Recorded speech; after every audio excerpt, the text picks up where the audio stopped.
राजस्थान में सचिन पायलट खेमे को कैबिनेट विस्तार के लिए फिलहाल और इंतजार करना पड़ सकता है। प्रदेश के 6 जिलों में जिला परिषद और पंचायत समिति के चुनाव की घोषणा के बाद अब कैबिनेट विस्तार फिर से खटाई में पड़ता नजर आ रहा है। अब प्रदेश में कैबिनेट विस्तार होगा या नहीं, इसे लेकर सियासी गलियारों में चर्चाएं तेज हो गई हैं। दरअसल इस बात की चर्चा हो रही है कि आचार संहिता लागू होने के बाद क्या मंत्रिमंडल का विस्तार होगा या फिर इसे चुनाव तक फिर से टाल दिया जाएगा। हालांकि सियासी जानकारों की माने तो राजस्थान में अमूमन चुनाव के बीच ही ज्यादातर समय में सरकारों ने मंत्रिमंडल विस्तार को टालना ही उचित समझा है।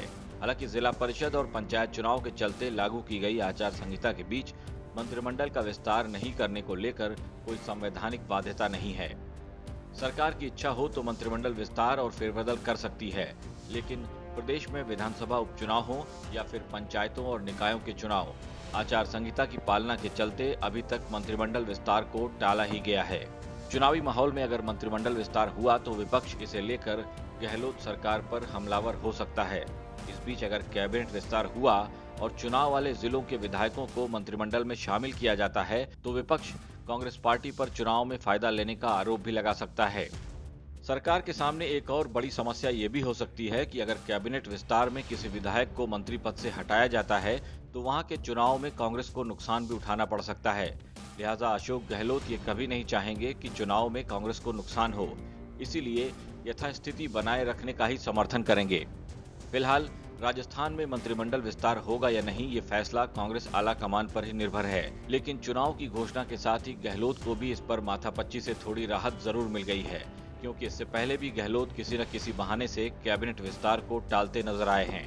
क्योंकि अशोक गहलोत जानते हैं कि अगर कैबिनेट विस्तार किया तो पायलट खेमे को भी काफी कुछ देना पड़ेगा, और गहलोत ऐसा शुरू से ही नहीं चाहते थे।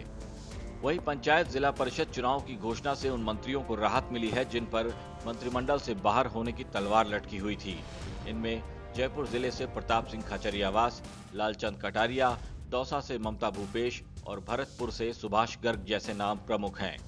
राज्य निर्वाचन आयोग ने गुरुवार को भरतपुर, दौसा, जयपुर, जोधपुर, सवाई माधोपुर और सिरोही में पंचायत और जिला परिषद चुनाव की घोषणा की है। पंचायत और जिला परिषद के चुनाव 3 चरणों में होंगे। अब ऐसे कयास लगाए जा रहे हैं कि जब तक चुनाव खत्म नहीं होते कैबिनेट विस्तार पर गहलोत कोई बातचीत नहीं करेंगे। यानी सचिन पायलट के सारे किए कराए पर इस चुनावी घोषणा ने फिर से पानी फेरने का काम किया है। ब्यूरो रिपोर्ट, राजस्थान तक।